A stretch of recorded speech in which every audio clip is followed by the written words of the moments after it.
What would you do if a hurricane was just like ripping down the street right now? We're upstairs, aren't we? So Yeah, probably jump out the window, run straight into it. I'm gonna lose my house, so I'll just kill myself. Yeah. Yeah. There's nothing we can do, right? Because we're in the UK and we're not built for like hurricane prevention. Yeah. I can't even think like around us, like where we would go. You just have to like do what they seem to do and just grab onto like some water pipe because they go miles into the ground. Yeah. Yeah, interesting. And so why did you mention that? Bit random. Yeah, it's just we watched a movie last night, didn't we? Twisters. It's sort of like I wouldn't call it a sequel. I call it more of a remake of the original Twister movie from '96. Reboot. So it's not about the family game Twisters. Yeah, that's what it's about. It is. Yeah. It's actually about people who basically go and chase hurricanes. Yeah, that hurricane chasing community. And why do they do that? They love the thrill of it, or they want to investigate them, or they want to prevent them. And they get data on, like the first film, they're trying to get data of inside of a tornado. And Yeah, trying to map it out because no one quite knows how they form or what keeps them going. They can sort of sense it, though, can't they? And they have some science behind it, but not everything. And in this film, I think they've already sort of got that data on it. Yeah, it seems like it. They're pretty good at getting that at this point, aren't they? And now they're like trying to do more crazy stuff, like trying to stop them. Yeah. Blow them up or whatever, disperse them. Yeah, quenched. And then basically it follows this woman who's a meteorologist, and she suffers like a tragic loss in the beginning of the film, doesn't she? Yeah. That's about her, like, dealing with that, really. A career that she loves, but that, like, sort of terrifies her now, doesn't it? She meets a new guy who's like reinvigorates her like spirit to carry on like doing this work. Yeah, played by Glen Powell. He's on a great run at the moment, Yeah. And yeah, we should say about the lead actress in this as well. Yeah. What's her name? She's from the Crawdads. The Crawdads thing. Yeah, Daisy Edgar-Jones, I want to say. Yeah. British actress. Yeah, they're both really good in this film. Yeah, good dynamic between them, which I've seen a bit of criticism about. But I didn't get that at all. I kind of liked it. Yeah. Like he was kind of cocky, arrogant, and then through her skill she gains his respect. Yeah. Yeah, we should say we are actually recommending this movie, aren't we? It's a good movie for what it is. Go and watch it. It's one you can take your kids to as well. Yeah. Got some darker themes, obviously, of like death and loss, but what do you expect if a tornado is ripping through your town? You gotta teach a child about death at some point, don't you? Yeah, every movie has it. Yeah, obviously there's loads of tornado action in this. Yeah. Did you say there's about like 7 or 8 tornado scenes? Yeah, it's gotta be a couple of dual tornadoes. They form to make a mega tornado. That's the technical term. Yeah. Like a megalodon, like mega tornado. Yeah. Yeah. And what do you think about it in relation to the original? I don't know if people have seen the original, really. I hadn't seen it until literally 2 hours before we watched this one. Yeah.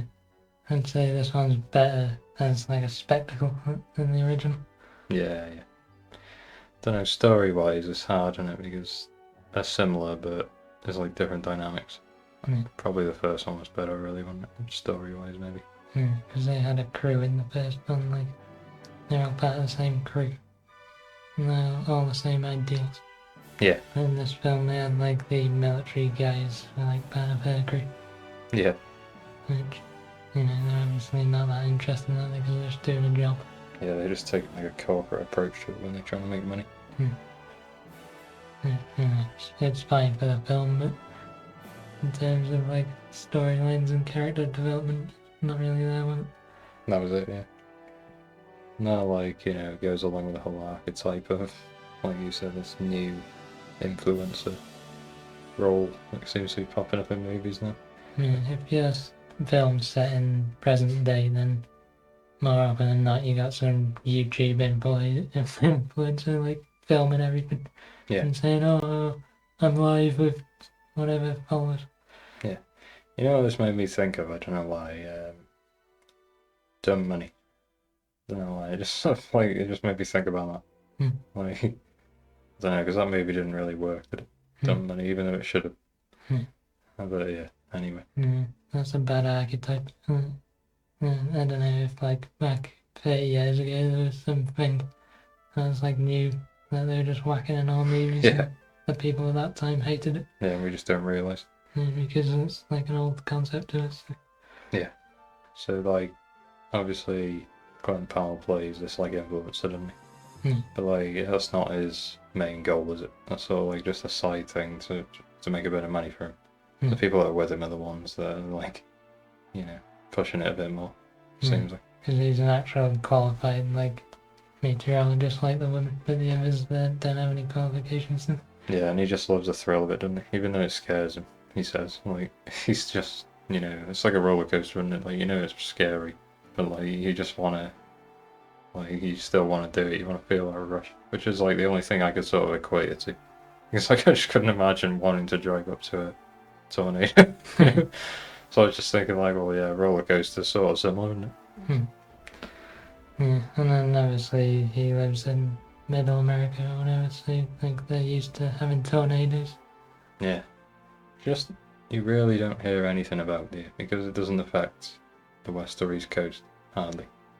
Like maybe once every, 30, 40 years you get a tornado there. But no, like, we never hear about it because it only affects Middle America. Because in the beginning of the film they're in New York and then they're like, some woman's doing a tour. And she's like, really excited that they had one tornado in New York, which is like a really terrible one, like a small one. Yeah, like an EF1 or whatever they say. Worst. And that was really exciting to them because they never get. Yeah, but obviously it's all but exciting in these places. In the middle. Like, where was it? Oklahoma, wasn't it? And obviously the whole thing of Dorothy, like in Kansas and all that, like it's them sorts of places, isn't it? Because doesn't Dorothy get taken by a tornado in the Wizard of Oz? Yeah, that's it, yeah. That's how she gets to Oz. Yeah, and obviously America's like the tornado capital of the world, isn't it? I don't know, is it like just because of the amount of landmass and the humidity is just like perfect conditions for it, I guess? Must be. But yeah, talking about Middle America, it's shone like a really good light on that, didn't it? Like their community and the way they live, basically. Just painted it really positive. Yeah, that's just like proper America, isn't it? And it's just really cool, like rodeos and like public events. Yeah. Just don't get that in these built-up cities, do you? Like you say, it is that community, and you have to look out for each other because the nearest town is like, 30, 40 miles away. And there's like no supplies or services along the way. So. Yeah, that's why the guy, like military people and who they're working for in this film is like really egregious in what they're doing. Yeah. Like we won't go into it too much, but I think we'll just leave it at that really. But obviously there's some bad actors when your town's being destroyed. So yeah, it's the director of Minari, isn't it? Which is another movie we really liked. Yeah, and he set it in a similar like area of America, didn't he? When the family from Asia went out to America chasing the American dream. Yeah. And they face adversity in that movie, don't they? And they come back from it, and it just shows you like perseverance and everything. That's all what this movie is, isn't it? You can see he's really got a grasp on American culture. Hasn't he? Yeah, definitely. You'd think it was an American guy making this film. Yeah, Lee Isaac Chung, is it? Yeah. Like I'm not sure like whether he was born in America or he was born somewhere in Asia or what. Yeah, he made predominantly Asian movies, actually. Yeah, he must have been. Must have been in Asia. Yeah, oh yeah, Minari was in, what was it, Korean? So yeah, more than likely. Yeah, and then obviously he said before he made the film that he didn't want to put any political stuff in, like climate change or whatever other issues it might put in this sort of film. Yeah, he said his specific words were maybe shouldn't contain a message. It should just be, well, he didn't say it should be a series of moving pictures, but that's what I'm saying, like, it should just show you what happened, shouldn't it? Like we always say about documentaries, it should just show you what happened, and then you determine the morals, don't you? Yeah, why'd you have some talking head coming in saying, "No, that was awful"? Yeah. What happened? Like in any other director here, I would have been like, "Oh wow, this is really bad. Like we need to sort climate change. This is another tornado." No, we just got to deal with the issue, haven't we? Like, they're not just going to stop forming. Like, our society is the way it is. The way we produce energy and all that. There's nothing stopping China and Russia and stuff. No. What can we even do? Exactly. But yeah, it had them good elements, but like, some of the characters and them side plots did sort of let it down, didn't it? Yeah, I mentioned the influences, like that's all they were when they didn't get much character development. No. Like looking back to the first one, like really like the side characters and that, didn't you? Yeah, they all had like their thing, like one was a tech guy. And other archetypes basically. Yeah. In this one, yeah, they had that, but they didn't go deeper than that, did they? No, didn't quite work. I couldn't tell you any of their names, like No. the one on Glen Powell's team. No, it's like when you think of Top Gun Maverick, like you remember all the side characters, and that's where Hangman come from, really, isn't it? Yeah, say Hangman Phoenix, Bob. Bob. Yeah. Fanboy. Yeah. Remember all their names. Yeah, exactly. But this, like you say, that's a good point. That I don't remember any of them. Hmm. I barely remember what they look like. But yeah, you're sort of just waiting for when Powell to come back, when. Like the things with the main women, they're alright, like passable, but Glen Powell when he was in it was like proper elite tier film when he was on screen. Like he just knows how to drive something, doesn't he? Like drive a narrative or a line or something. Like he just delivers it well, doesn't he? Yeah. And like obviously he's a tornado wrangler. He's like this mythical geezer, and he's sort of like a big YouTube star and is just crazy as hell. But then he sort of shows his personality as the movie goes on, doesn't he? Just couldn't wait for him to be on screen, basically. Yeah, well, good. That's what pushed the movie to a really good movie for me. Apart from him, it would have been completely average, wouldn't it? And you wanted to say about the original team she worked with? Yeah, well, it opens with a really diverse group of people, basically, that she's working with. And I thought oh god, they've just got every type of person here to fill the quotas or whatever. But luckily they changed up the team a bit, didn't they, in the end? Yeah, and they're kind of annoying when. Yeah. They were just annoyed in general. Even if they're all white people, and they still do bad characters. I'm not saying it's anything to do with race. Yeah. I can't remember his name. I'm not very good with names if you didn't know that already. He's from Puerto Rico. Yeah, Antonio Ramos, is it? Yeah. He's been in Transformers and in Washington Heights. Yeah, in the Heights. Yeah. He was part of their original team, and he stays on, doesn't he? On the team. He's just not that good, is he? No, I just don't like him as an actor. He's just stiff. It's like he's trying to force emotion all the time, I think. His character was alright, but they should have cast someone else, I think. Yeah, what could have worked way better, couldn't it? And there's some news about it, and that the new Superman is in this film. Yeah. He had a strange role, didn't he? He was some hard geezer, basically, when he's just all about getting the data, that's all we care about. There's no dimension to him. And he was a bit crazy, he'd do anything to get the data. Yeah. That's about it. Yeah. That was his main character trait. Yeah, but it'd be interesting to see him as Superman. See how he does that. Because I'd tell he's the smallest Superman as he since they've been doing it. He didn't seem physically imposing, did he, in this? No. At all. Like, Glen Powell's way more physically imposing than he was. I've seen a picture of him as Clark Kent, like set photos, and he actually, like, you know, in these films when Henry Cavill's dressed up in a suit, and then you see the other people in the universe don't realise it's Superman. Yeah. But, you know, you could actually believe this guy is, like, has a double life. Yeah, okay. So maybe that aspect will work, but... Yeah, maybe. You never know. We'll see. I don't know when that's coming out. Is it a while? Yeah, it'll be a while, won't it? Probably. Overall, though, we enjoyed it. Yeah, definitely. I recommend watching both Twister films. Yeah, you may as well. There's a lot of references from the first one in like the first 10 minutes. And yeah, I think they just crammed them in just to get it in there, didn't they? And then they just got on with it. But yeah, star rating wise.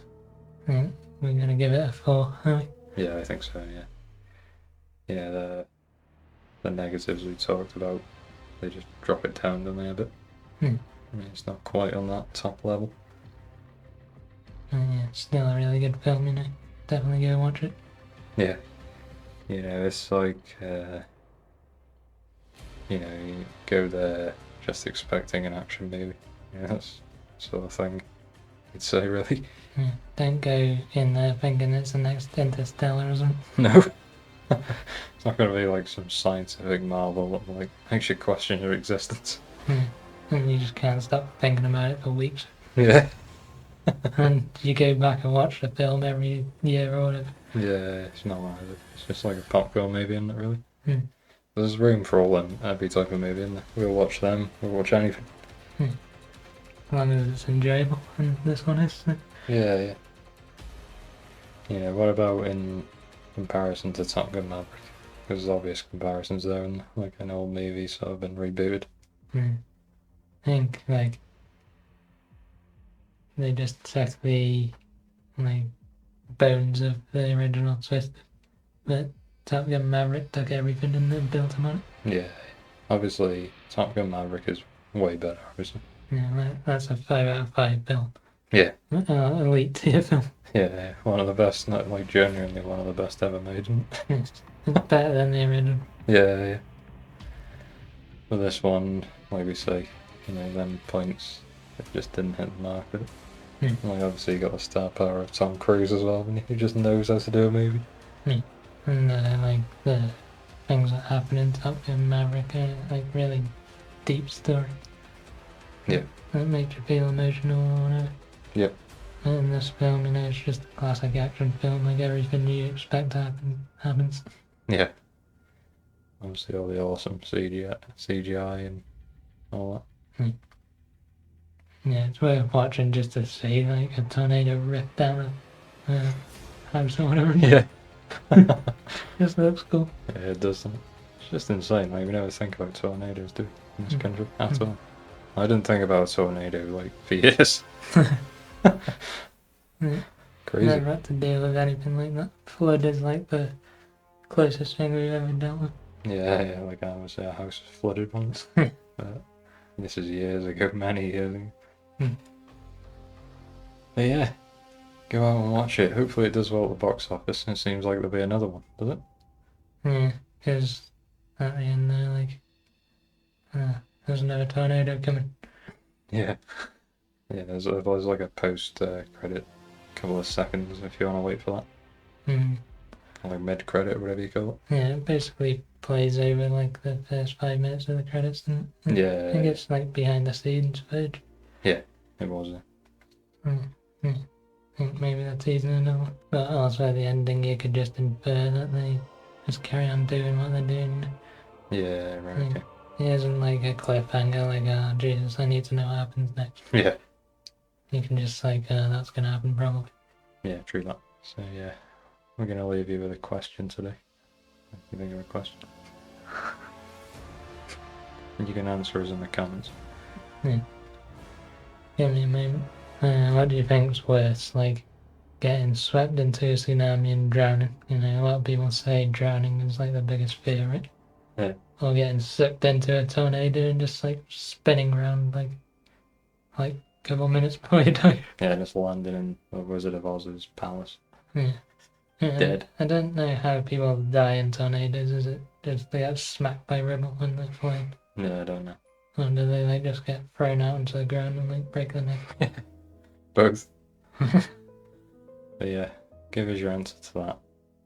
Yeah, there is obviously a correct answer. Yeah.